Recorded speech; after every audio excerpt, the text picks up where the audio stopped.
గాడిద వెళ్ళిన కాసేపటికి పులి వినమ్రంగా, రాజా, ఈ గడ్డి ఆకుపచ్చ రంగులో ఉంది, కానీ మీరు నీలం రంగులో ఉందని ఎందుకు చెప్పారు?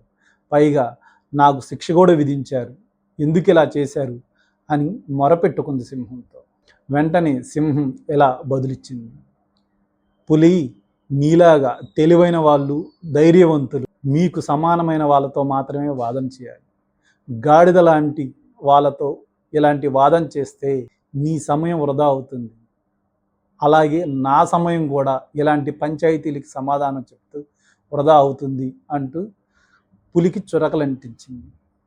ఈ కథకి నీతి ఏంటంటే, మూర్ఖులతో మనం వాదించకూడదు. మూర్ఖులతో ఎంత వాదించినా వాళ్ళకి తెలిసింది సరైనది అంటూ మనతో వాదిస్తూ మన సమయాన్ని కూడా వృధా చేస్తారు.